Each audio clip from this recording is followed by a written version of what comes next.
আসসালামাইকুম রাসেল ভাই এবং আসসালামু আলাইকুম আমার সকল ভূত এফএম শ্রোতা বন্ধুদেরকে।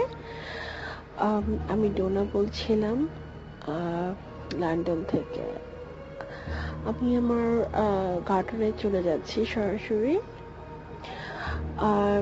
রাসেল ভাই, আমার লাইফে ঘটে যাওয়া 2-3টা ঘটনার মধ্যে আমি একটা আজকে শেয়ার করব, যেটা কোয়াইট রিসেন্টলি সেটাই শেয়ার করছি। So most of the people they know যে আপনার ইউকে, ইউএস, কানাডা কিন্তু কোয়াইট মোস্ট হন্টেড প্লেস, এবং ইউকে তে বেশ কিছু প্লেস আছে। এবং আমি যখন ভূত এফএম শুনি, আমি মোস্ট অফ দ্য পিপল আমি শুনতে পারি যে তারা they are from UK, and it's true ভাই যে এখানে প্রচুর পরিমাণের প্রবলেম হয়, বা কিছু প্লেস আছে হন্টেড বলি সব জায়গা সবাই জানে।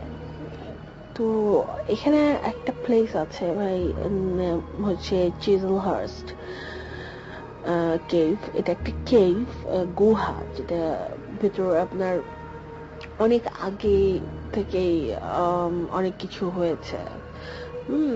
ওখানে একসময় টর্চার করা হতো, এবং ওখানে কাহিনীটা এরকম যে একটা উইচ ছিল যে কিনা ওই ব্ল্যাক ম্যাজিক করতো, এবং বাচ্চাদেরকে ওখানে ওরা করতো, স্যাক্রিফাইস করে দিত। দেন সিম্পলি লাইক উইচ যা করে সে সবই করতো। তো যখন ওই উইচটার সবকিছু জেনে যায় ওখানকার লোকাল পিপলরা, তখন ওরা ওই উইচটাকে ওই কেভটার ভিতরে, চিজলহার্স্টে যে কেভটা আছে সেই কেভটার ভিতরে ওখানে একটা ছোট পানির, ওটাকে কি বলবো আমি, লাইক স্মল পন্ড, পন্ডের মতো অনেকটা বাংলাদেশে আমরা হাউস দেখি এরকম, মানে ছোট একটা পানির ইয়ের মতো, ওটার মধ্যে ওই উইচটাকে ওরা কি করলো, ওই গলার মধ্যে এবং কোমরের মধ্যে, মানে যেখানে যেখানে পারে হাত বেঁধে, চোখ বেঁধে ওকে সরাসরি পানির মধ্যে ফেলে দেয়। আর সাথে ওই কোমর আর গলার সাথে ওই পাথর বেঁধে দেয়। পাথর বেঁধে দেয়। এতে হয় কি, সে সাথে সাথে নিচে চলে যায়, এবং নিচে যাওয়ার পরেও ওই মানুষরা তখনও লোকাল পিপলরা উপর থেকে আরো পাথর মারছিল, মানে কনফার্ম হার ডেথ, যে সে মারা গেছে। সো ওকে ওইখানে ওই পাথরের নিচেই সে থাকে, তাকে আর তোলা হয় না, ওভাবেই থাকে। তো এরপর থেকে ওখানে অনেক ধরনের মানে অকারেন্স ঘটতে থাকে আস্তে আস্তে, অ্যান্ড একটা পর্যায়ে ওখানে খুব বেশি হন্টেড হয়ে যায়। তো ওটা এখন অনেকটা ভিজিটর প্লেস হয়ে গেছে একটা সার্টেন টাইম, যেমন 10টা থেকে 4টা, এর আগে ওরা খোলে না, এবং এর পর পর্যন্ত এরা মানে খোলা রাখবে না। ঠিক 4টার মধ্যে ওরা সবাইকে বের করে দেয়, যারাই যায়। তো আমি আমার দুটো ফ্রেন্ড নিয়ে আমি ওখানে যাই, বিকজ আমি তো একটু অ্যাডভেঞ্চার প্রিয়, আর এই ভূত এফএম শুনতে শুনতে আমারও মনে হয় যে একটু যাই। আমি ওখানে গেলাম, যাওয়ার পরে ঠিক আছে, কারণ প্রথমত কেভটা পুরোই ডার্ক, অ্যান্ড আমাদের হাতে ল্যাম্প দেওয়া হয়, বাট বেশি ল্যাম্প না, আমাদের তিনজনকে 3টা ল্যাম্প না, আমাদের তিনজনকে 2টো ল্যাম্প, বাট আমরা তারপর সাথে টর্চ নিয়ে গেছিলাম। ওখানে যাওয়ার পরে ঠিক আছে, প্রথম 5-10 minutes it was okay, but suddenly আমরা জানি না, পরিবেশটা লাইক আমরা ফিল করছি যে ইটস নট গুড, এখানে নেগেটিভ কিছু আছে, নেগেটিভ এনার্জি যেটাকে বলে, নেগেটিভ এনার্জিটা ফিল করছিলাম, যে মনে হচ্ছিল যে কিছু একটা আছে, এখানে কিছু একটা আছে। অ্যান্ড আমরা আর আগানোর সাহস পাই না। তো আমার ফ্রেন্ডটা বললো যে আমাকে বলছিল যে listen, it was you who wanted to come, মানে আমাকে বলছিল যে তুমি চাচ্ছিলে এখানে আসতে এন্ড নাও তুমি স্টপ হচ্ছে। কারণ বেসিক্যালি আমার ওই আগের যে কিছু এক্সপিরিয়েন্স আছে সেখান থেকে আমার ওই জিনিসটা চলে আসছিল যে ও মাই গড যদি এরকম আবার হয় তো কি হবে। তো যাই হোক আমরা হাঁটা শুরু করলাম। যখন সাধারণত ওই কেভটায় মানুষজন ওই সময় মানুষজন থাকে একটা সেশনে, এক একটা সেশনে ওরা 10 জন গ্রুপ করে পাঠায়, but I don't know that day ওয়েদারটাও খারাপ ছিল এন্ড ওভারঅল। তো বলতে গেলে কেভে আমরা 3 জন ছাড়া আর কেউ ছিল না। ওরা প্রতি আওয়ারই পাঠায়, সাথে একজনকে দেয়। তো আমাদের সাথে একজন ছিল, সে আমাদেরকে সব এক্সপ্লেইন করছিল দিন তো সাডেনলি আমি ফিল করলাম কেউ আমার গায়ে একটা পাথর ছুটে বাঁধলো। পাথরটা লাইক ছোট ছোট ইটের টুকরা থেকে একটু বড় হয়, যেগুলো যে আমরা 5 গুটি খেলতাম না, সামথিং লাইক 5 গুটির সাইজের একটা পাথর আমার গায়ে এসে পড়লো। And I was really angry because আমি ভাবলাম যে এটা মনে হয় আমার ফ্রেন্ড মেরেছে, বাট পাথরটা যেদিক দিয়ে আসছে আমার গায়ে ওইদিকে আমার ফ্রেন্ডের কেউ ছিল না। আমার ফ্রেন্ডের ছিল তার অপোজিটে, সো কোনোভাবে পসিবল না যে ব্যাকে থেকে আমাকে কেউ পাঠায়। তো আমি ওইদিকে সঙ্গে সঙ্গে আমার লাইটটা দিই, বাট পাথরটা কোথা থেকে আসলো এমন না যে পাথরটা উপর থেকে পড়বে। There was someone who was throwing, আমার গায়ে কেউ মেরেছে। দেন আমি সত্যি ভয় পেয়ে যাই।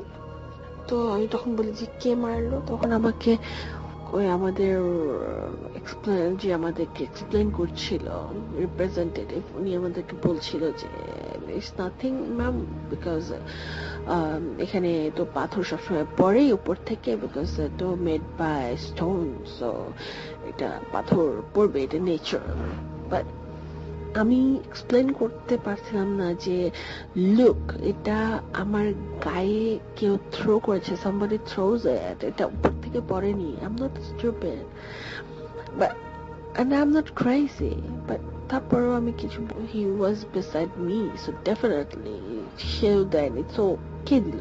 This track was downloaded from FusionBD.com. ওটাও আমরা ফ্রেন্ডরা ওটাকে ইগনোর করলাম। তো আমরা তখন ওনাকে বলছিলাম যে এখানে কি এরকম, সে বলছিল যে না এগুলো আসলে এক সময় ছিল, বাট এখানে একটা সার্টেন টাইমের আগে ওরা কিছু করে না, সাধারণত ওদের একটা টাইমিং আছে। হ্যাঁ, ওই টাইমটাতে আমরা যদি ওদেরকে ডিস্টার্ব করি দেন ওরা ক্রেজি হয়ে যায় এন্ড দেন ওরা মানে ডিস্টার্ব করে। বাট এটা খুবই রেয়ার যে এইভাবে এই সময় এরকম কেউ ডিস্টার্ব করে, এটা হয় না। So definitely it's not them, it's us যারা আমরা এটা ক্রিয়েট করছি।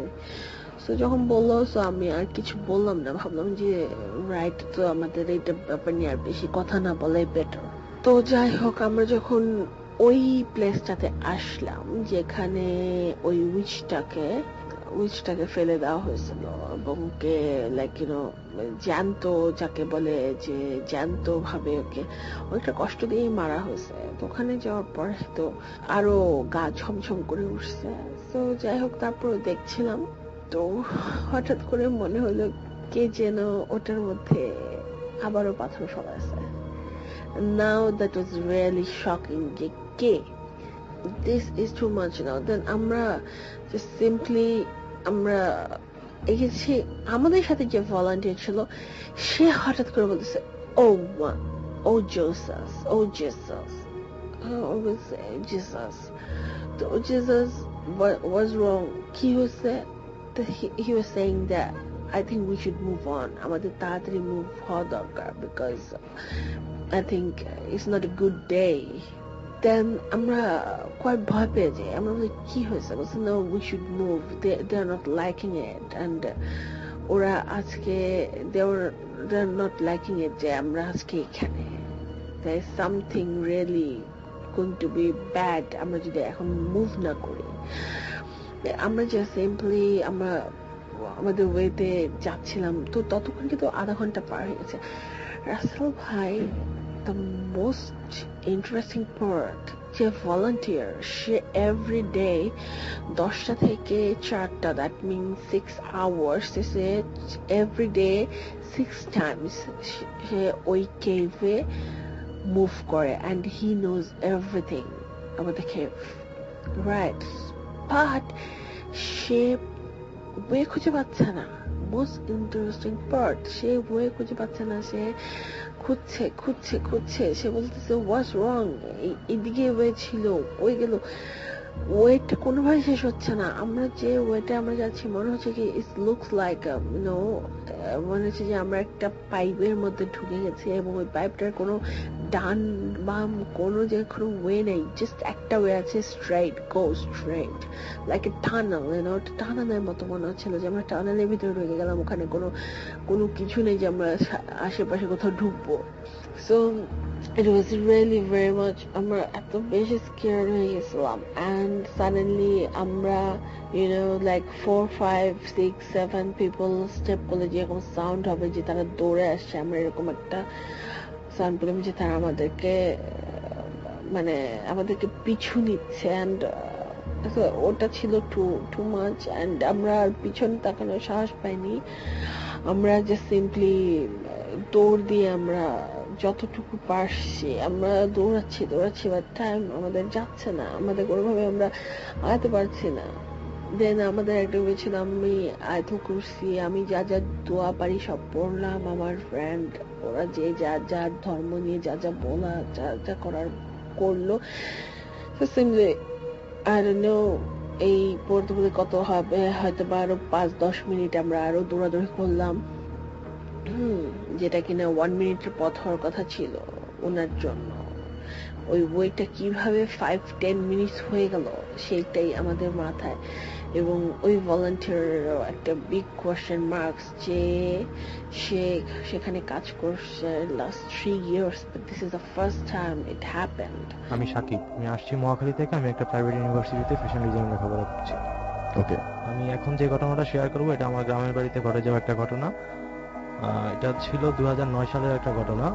আমাদের গ্রামের বাড়িতে আমাদের একটা ব্রিক ফিল্ড ছিল, তো সেখানে জায়গাটা অনেকদিন ধরে পরিত্যক্ত, ব্রিক ফিল্ডটা বন্ধ হয়ে যাওয়ার পর সেখানে একটা বয়লার করা হয়। তো বয়লারটা কিছুদিন চলার পর বয়লারটা অফ হয়ে যায়। তো এখানে কিছু পরিত্যক্ত ঘর ছিল যেগুলোতে কোনো মানুষ অথবা কোনো কিছু থাকতো না। তো 2009 সালে নভেম্বর অথবা ডিসেম্বরের দিকে ঘটনা সেটা। একটা অচেনা একটা লোক এখানে আত্মহত্যা করে, ফাঁসি দিয়ে আত্মহত্যা করে। তো দেন সেটাকে আমরা ওইখানে ওই এলাকার কেউই চিনে না সেটা।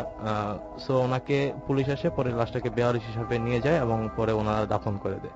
এটা ছিল আসলে মেইন ঘটনাটা। তো কিছুদিন আগে আমি যখন লাস্ট বুথ এফএমে আসছিলাম, তো আসার পর আমার একটা কিউরিওসিটি জাগলো যে আমাদের এলাকাতে গ্রাম অঞ্চলে অনেক এসব ঘটনা হয়ে থাকতে পারে। তো সেই ক্ষেত্রে আমি আমাদের গ্রামের কয়েকজনকে জিজ্ঞাসা করলাম।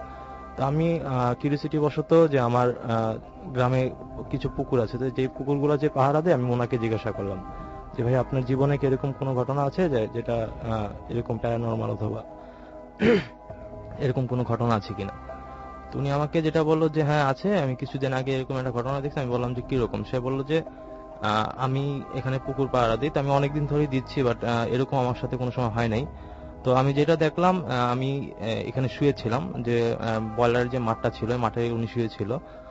তো উনি দেখলো যে রুমটাতে লোকটা ফাঁসি দিয়ে মারা গেছে, ঠিক ওই রুমটাতেই একটা কুকুরের মতোই একটা কুকুরই, জাস্ট একটা কুকুর এটার ভিতরে গিয়ে ঢুকে।